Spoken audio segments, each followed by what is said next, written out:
Chapter 32, Nikki Marshall. I don't like it. A pit has settled into my stomach and hasn't dislodged.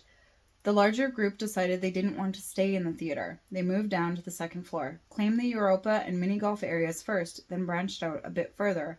I've lost track of where everyone went. Shouts and screams, grunts and smacks. It starts up fast and loud. I can't pinpoint where it's coming from. It seems like it's coming from everywhere within the It seems to come from everywhere with the echoing halls. At first, I thought a demon must have gotten in and started picking us off. I rushed down the immobile escalator and towards Europa. I find an almost worse scene. One of the people that left with Matt is beating someone to death with something gleaming in my flashlight. I tackle him off the person. I hear the thud of his head hitting the floor. His entire body goes limp. I prepare myself for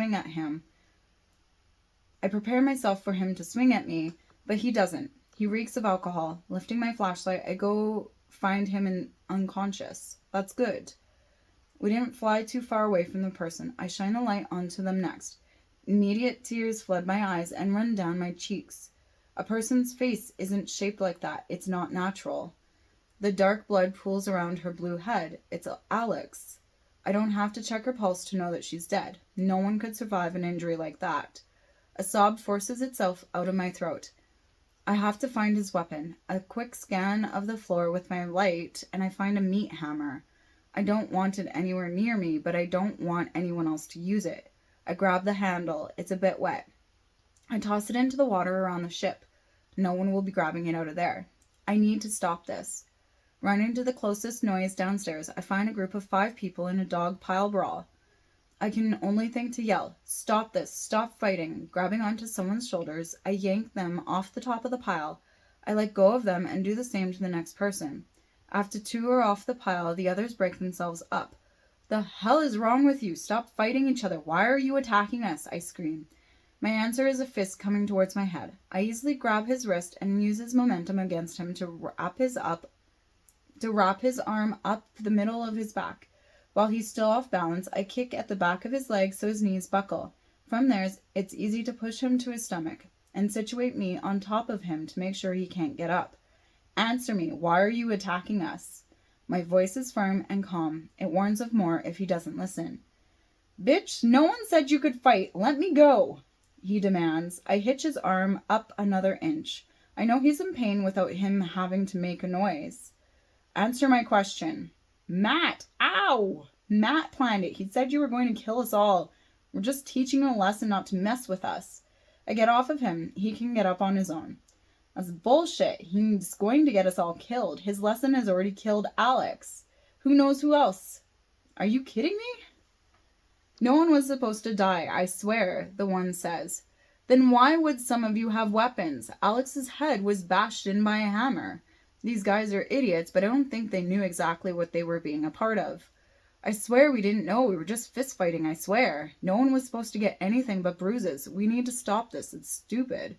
Maybe he's starting to sober up. I think he's starting to see how stupid this all is.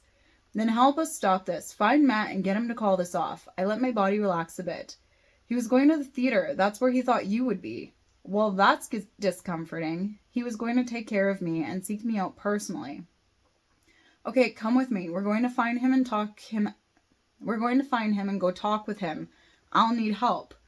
All 5 respond with some sort of agreement. I turn back. We aren't that far from the theater. I must have just missed him. I pick up our pace. I'm nearly jogging to get back to the stairs. There he is. A couple of people are with him. Matt has a baseball bat and the rest are armed too. Some lesson this was. I stop out of range of his swing. "Stop this. What were you thinking?" "You're a pain in my ass." He lifts his bat but doesn't swing. "Oh yes, because that's a reason to attack us. What's the logic here, Matt? Let's kill off a bunch of people because they're ruining your fun? What are you going to do? Order everyone to have fun or else they'll be killed? Just like Alex was just murdered? Once the alcohol runs out, everyone will go after you. Stop all of this. Call everyone off." He doesn't want to listen anymore. I duck to avoid the bat swung at my head. He swings again. I move backwards to avoid a hit at chest level. He lunges forward and swings again. He does this a few times. I avoid the bat each time. At this rate, I think he'll tire out and I won't have to do much. The alcohol helps me. He trips on his own feet. The bat flies out of his hands and passes by me. I get in between him and the bat. He stands up quickly and lurches for his weapon. I block him. He punches me in the stomach. It winds me, but I can't do nothing. Uppercut, cross punch, side kick. The mixed martial arts from my childhood comes back to me. At this point, I wish I had kept up with it. He steps back and looks dazed. My hand stings a bit because I am still gripping the flashlight, but I bet his face hurts a lot more from it. I get into a fighting stance in case he attacks again. I look over his shoulder. The people with him and my group of 5 have started fighting. In the small distraction, I'm almost too late to notice that Matt is attacking. I can't dodge this one. He knocks me to the ground. The flashlight flies out of my hand. When he goes to attack me on the ground, I kick him with both my legs. Matt falls to the ground. I don't waste any time getting up. Something comes at us fast in the corner of my eye. The shadow attacks Matt. At least this person's on our side. I use this to grab the flashlight, shining the light on the figure in Matt. I see Brad punching Matt multiple times. At least he's not too mad at us to not come to my rescue. Hold him still, I tell Brad. I don't want Brad to hurt him too much. I need to stop this. I want to make a deal. Brad finally gets Matt into a hold. Matt seems to calm down after he figures out that he can't move Brad and that he can't get free. I want to make a deal. I leave your group alone and you leave my group alone. We can split them all in half. You stay on your side and we will stay on ours. We get this half. Bourbon Street is the middle ground. You have 5 minutes to stop this and get to the other side of the mall. If you don't, you won't live to regret it. Brad, let him go. I clench my hand into a fist and prepare for him to attack. He stumbles away from Brad and turns to the group standing near the stairs. They must have stopped fighting while we were busy. Retreat, Matt says quietly, defeated. He finds his voice again and says, I said retreat. Only one person moves. I guess this means everyone else is staying. Matt and his friend walk towards the stairs to get to the ground floor. Brad gives the next orders. Go find any groups fighting and tell them we have a truce. Anyone that sides with Matt goes to the other side of the mall, and those siding with Nikki go to the food court.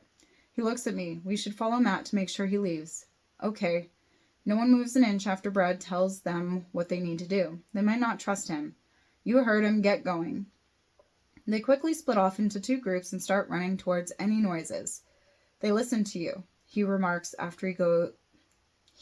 before he goes after Matt. I follow after. I don't feel the need to say anything to his comment. As soon as Matt reaches the bottom stairs, I can hear him start yelling, Retreat! Retreat!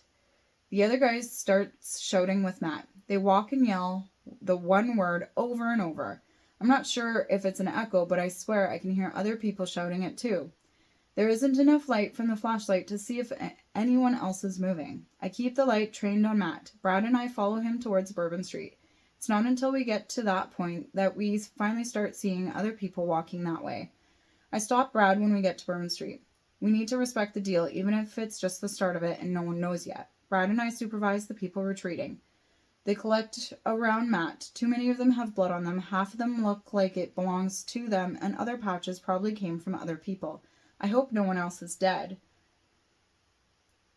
Make your choice now. Choose a side, because if you cross Bourbon Street after this, we shoot first, ask questions later. You're either with me or you're with her, Matt shouts. I don't agree with it, but I don't think anything I could say would help. He's still drunk and probably exaggerating. Would he kill people if they cross Bourbon Street? Everyone that comes down the hall sides with Matt. I can tell that there aren't as many who sided with him at the pool. He probably pushed some people away with this attack. Eventually he walks away. Brad and I stay a minute before we head back. Where have you been? Chapters. I'm sorry, I interrupt him with a hug. I don't need an apology after he helped me out earlier. Don't apologize, we're good. You just needed some time to figure things out. We part and start walking back. I try to not focus on the floor. There's a lot of blood on the ground in some places. I don't see any bodies, so it's a good sign. We're going to have a lot of cleanup when we get more light out. The food court is filled with light, but you can only see it once you get almost all the way inside. Everyone brought their lights with them. People are crying and moaning in pain. When we finally get close enough to see everyone, I can see exactly how much damage was done. We were completely unprepared, and they were organized. They had weapons. Almost everyone has bruises. Some have gashes. There's a lot of blood and discolored skin. It's a horrid sight. I try to help anyone I can, take stock of who is there and who is missing as I go. Tim and his parents have no physical injuries. A bit of relief goes through me. Gary only has a bit of bruising around his one eye. Kiana and Steph are helping some people from the hotel. Sean is talking with a small group of Gary's people. Brad is with some others. When we come up with 5 missing, I tell myself that it's possible that they went with Matt, or they're still hiding from what happened. I like to fool myself into believing that until I know for certain. We can't let this happen again.